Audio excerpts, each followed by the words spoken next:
to be a breach of the rules, but they found otherwise in respect of some of those gatherings after I had left or when I was not in the building.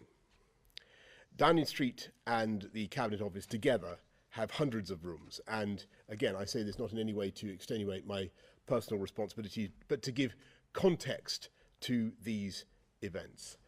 And I was in particular appalled to learn that there have been multiple examples in Sue Gray's phrase of disrespectful and poor treatment of cleaning and security personnel. And this afternoon I personally apologised to those dedicated members of staff for what happened, and I expect anyone who behaved in that way to do the same. As Sue Gray acknowledges, I have acted on her recommendations to make a series of changes. 10 Downing Street now has its own permanent secretary charged with upholding the highest standards. I've appointed a new leadership team, including a new chief of staff and a new principal private secretary. And I've made it easier for any member of staff to voice any worries they may have. And Sue Gray says that she is reassured by this reform. And it is precisely because I have learned this lesson that I feel an even greater weight of responsibility to deliver on the priorities of the British people and lead our country through some of the most challenging times in recent history. I will work every hour to ease the hardship caused by the rising cost of living, to protect our nation from the aftershocks of COVID, to stand firm against Putin's aggression and unite and level up across our United Kingdom. That is the mission that drives this government, and that is the mission I will continue to pursue. Thank you all very much for coming. We're going to try and get as many questions in as possible. Can I just say one thing? We'll have a chance to have more questions if everybody can bear to confine him, herself to one question each. Let's go first to Chris Mason of the BBC. Thank you, Chris Mason for the news. Prime Minister, address our viewer today who hears all of this and questions your character, your judgment, your integrity and your willingness to tell the unvarnished truth. Bluntly, talk to our viewer, convince our viewer that you're not tempted or willing to lie to get out of a tight spot. No, I thank you very much, Chris, and I hope that the imaginary viewer, I mean, it's not an imaginary viewer, I hope we've got several viewers right now. I just say to that person, look, I've tried to explain as clearly as I can what happened, why I said what I said to the House of Commons, the event for which I have been found to be at fault. I've tried to explain the event in the cabinet room, and on July 19, 2020, where I was basically standing at my desk for a brief period, surrounded by some other what I said in the Commons earlier on. I believe that they were work events. Yo creo que eran eventos de trabajo que forman parte de mi cometido, y parece que esta es la opinión que también se sustancia en el informe. In the way that I would have wanted. The events proceeded afterwards in the way that I certainly wouldn't have wanted to see. What happened with the custodians was plainly and the cleaners was plainly, utterly unacceptable. And I apologise for that as I've apologised to them personally. Harry Cole, The Sun. Thank you, Prime Minister. On that point, sick was left in corridors, wiring up the walls, left for cleaners to clean up. Staff who work for you were rude to security members of this building. What steps are you taking beyond asking them to say sorry? And is there a place in your administration for that sort of behaviour?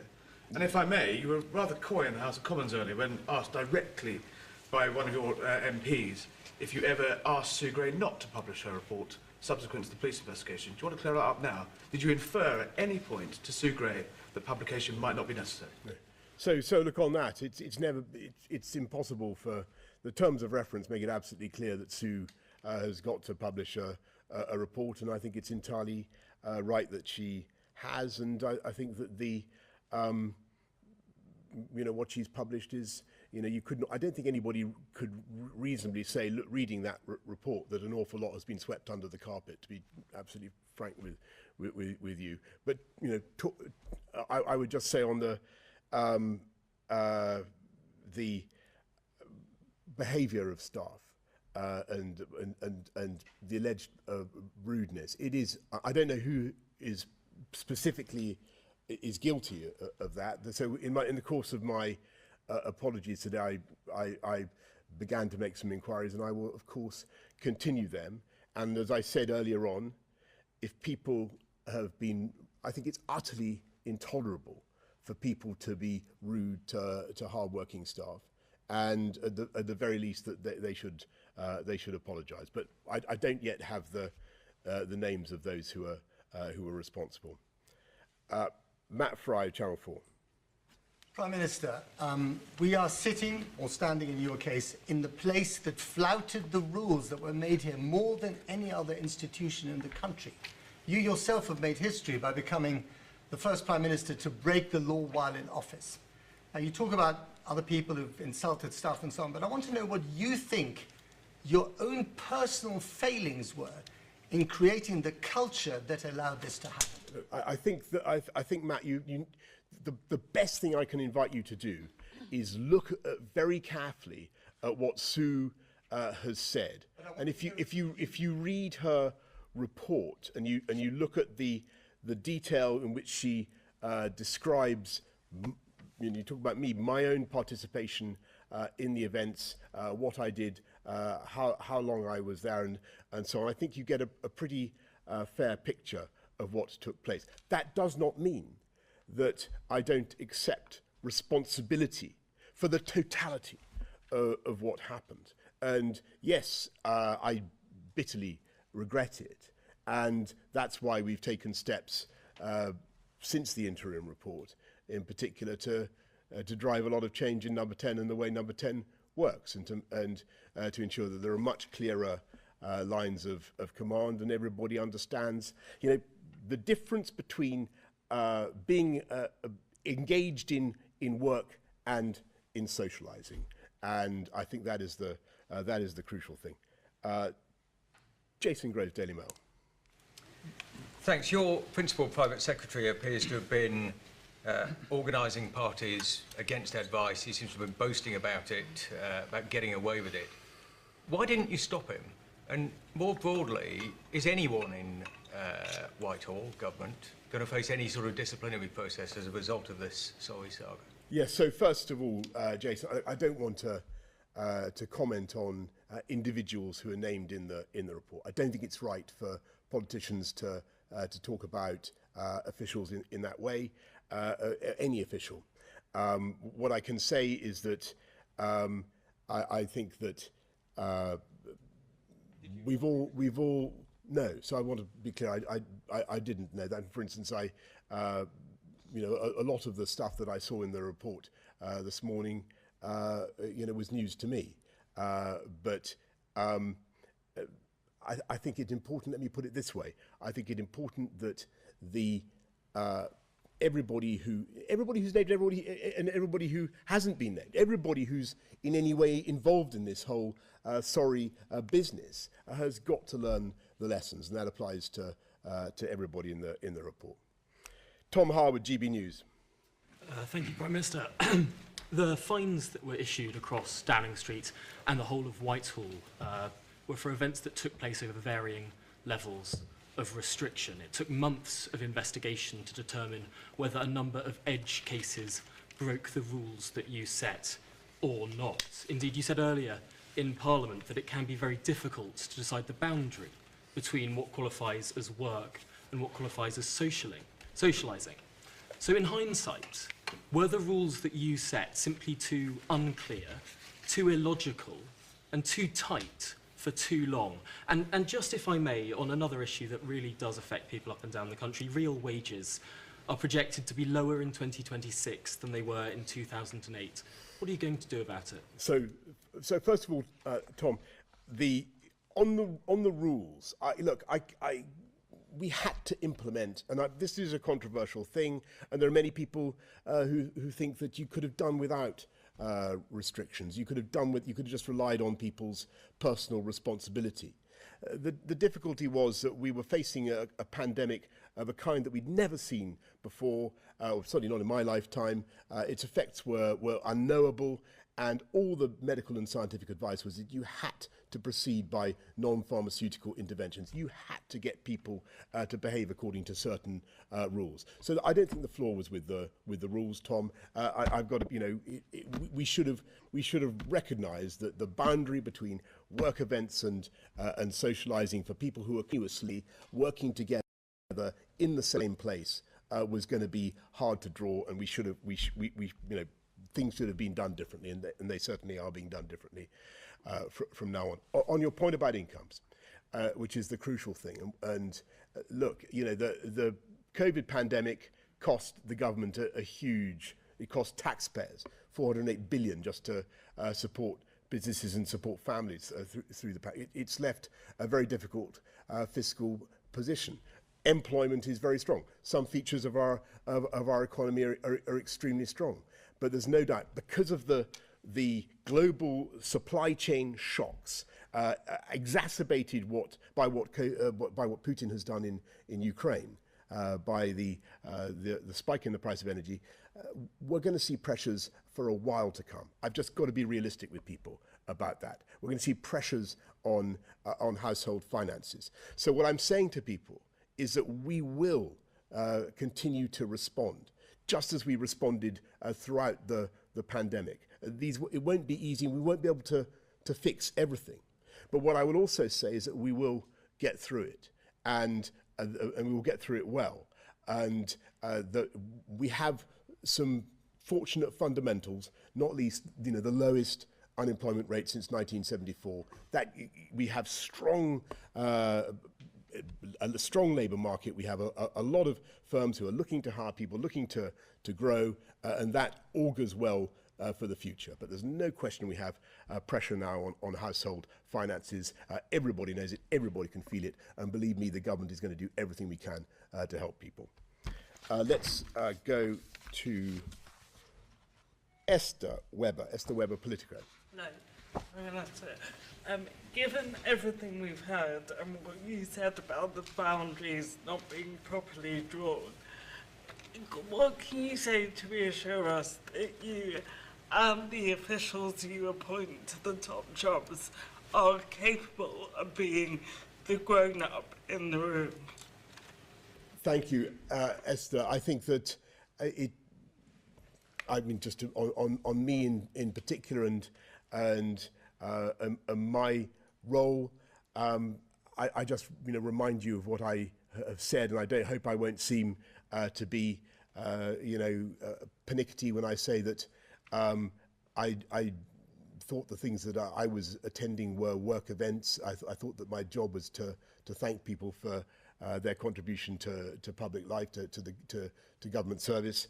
But plainly, we all made mistakes, and we have to learn from them.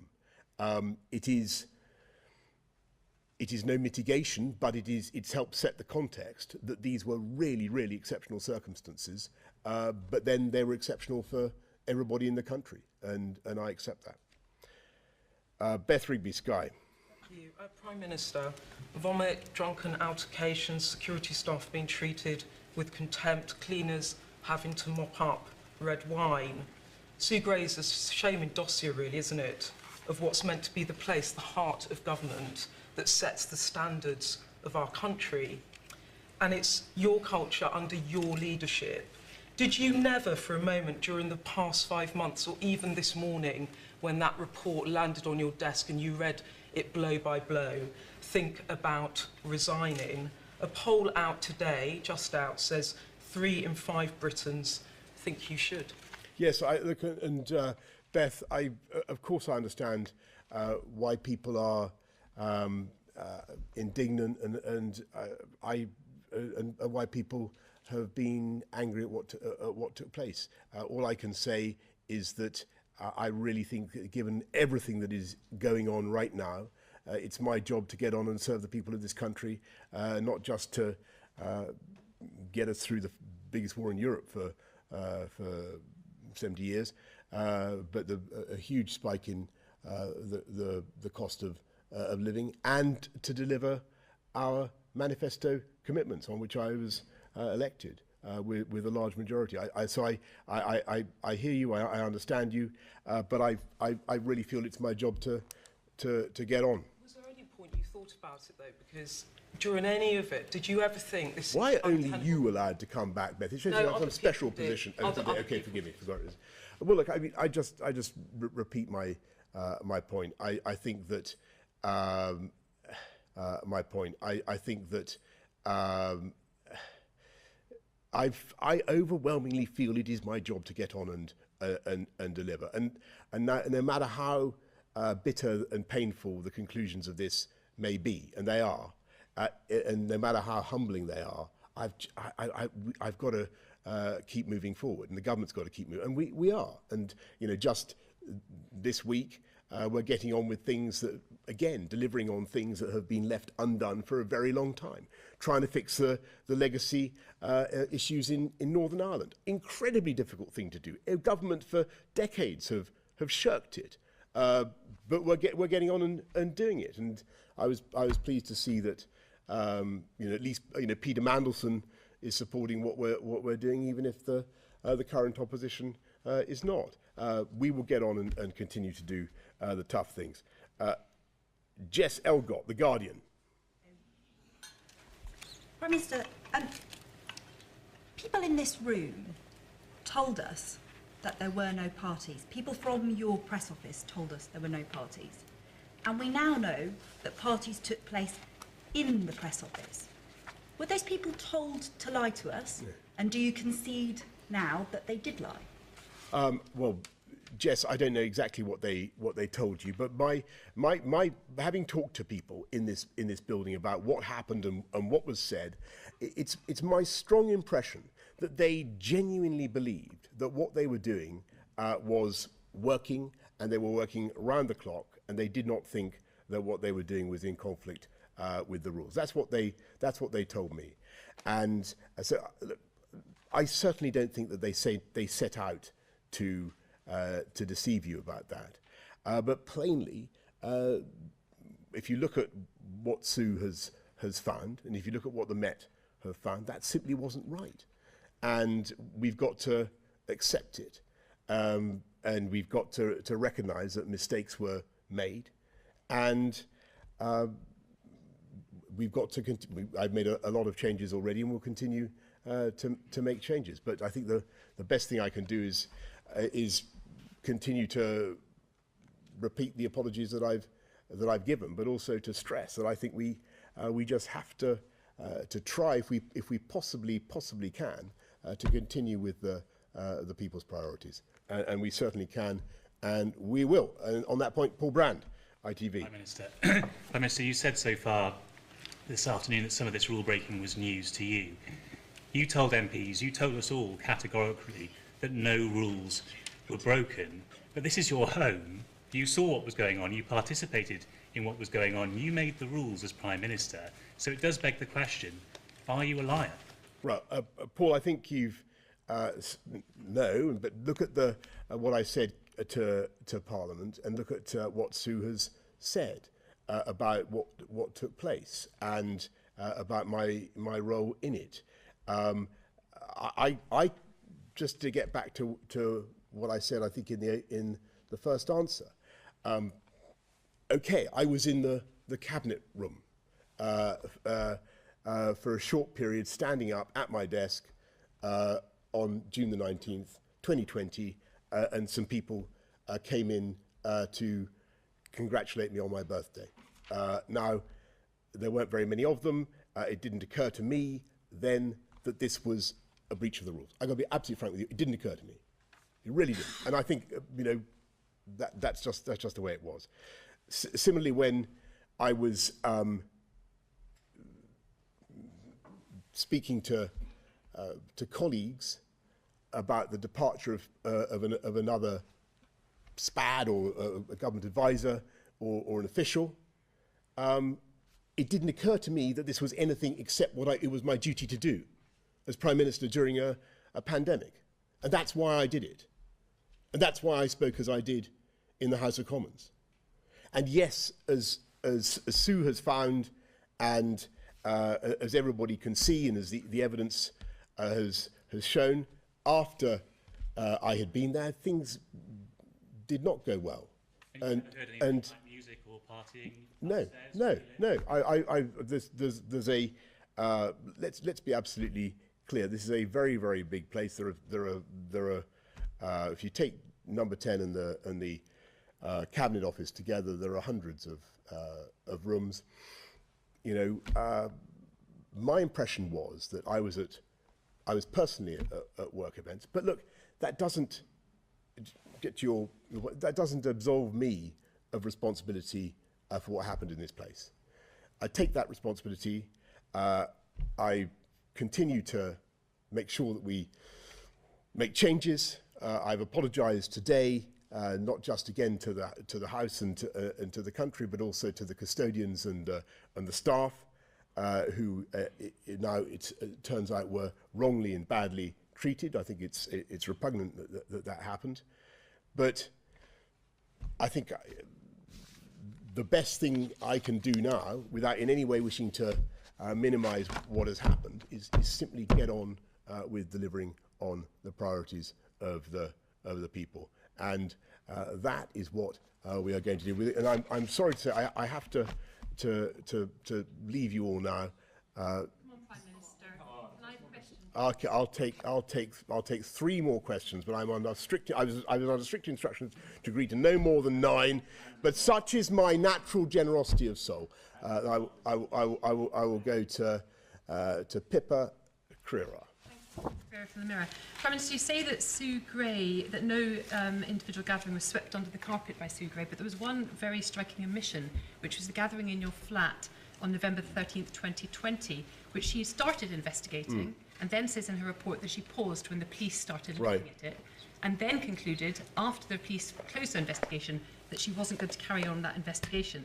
So in the absence of any other explanation, what were you, your wife, and 5 aides doing for several hours with alcohol and snacks in your flat that evening? Yeah. Specifically, did you or any of your senior political team see her report before this morning and either have any role in editing it or requesting the removal of any facts about gatherings and dining suites? No, so the first I saw the report and read it in its entirety was at and to the best of my knowledge, the first time any of my team saw it was at when we got it at 10 o'clock, I think shortly after 10 o'clock this morning. And when I said earlier on, somebody said there were things in it that were news to me. What I meant by that, there was evidence and details that I simply hadn't heard before, and maybe they'd have been published before, but I simply hadn't heard them. So on the Downing Street flat, what Sue says in her previous interim report is the flat has a dual use. Historically, Prime Ministers have used it for meetings. The event in question was a work meeting, and that was what the Metropolitan Police did investigate it, and that was certainly the outcome of their investigation. Andrew Marr from LBC. It's absolutely blatantly obvious from Sue Gray's report that the staff involved knew they were breaking the rules. They talked about going out by back entrances, avoiding the cameras, and so on. You told us, you told the House of Commons, you told the British people again and again that no rules were broken. When those stories started to come out about the parties, did it never occur to you to ask around and find out what had happened? Yes, of course, and that's when I instituted the inquiry. Who's next? Did you start Well, look, I mean, you know, I'm not. Ben. Prime Minister, I know you don't want to get into specific people, but the report does clearly lay out a lot of evidence about Martin Reynolds, who ran your private office. He invited everyone to the Bring Your Own Booze party. He said he thought they got away with it. He is still in your government. He's in the Foreign Office, and reportedly he's being sent on an ambassadorial post.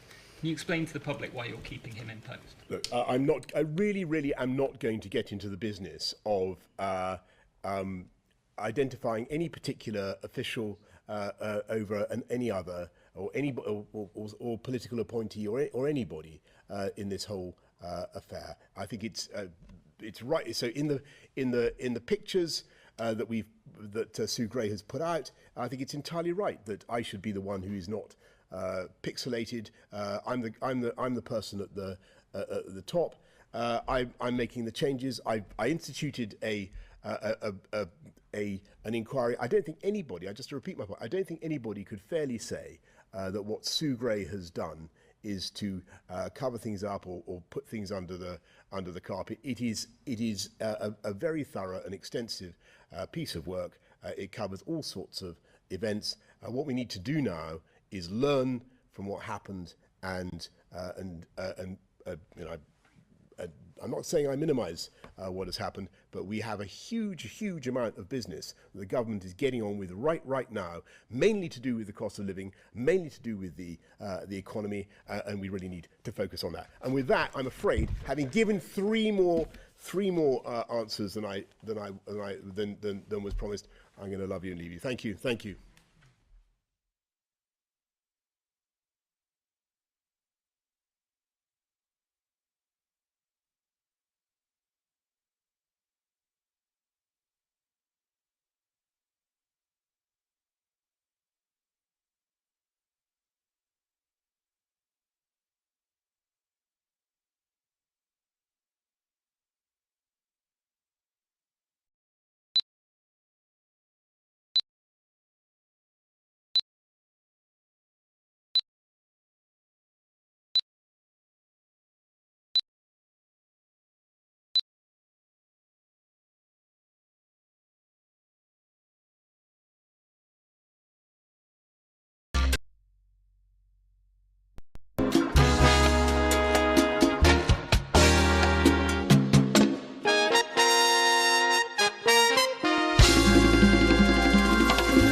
Radio Swiss Jazz. Swiss made by SRG SSR.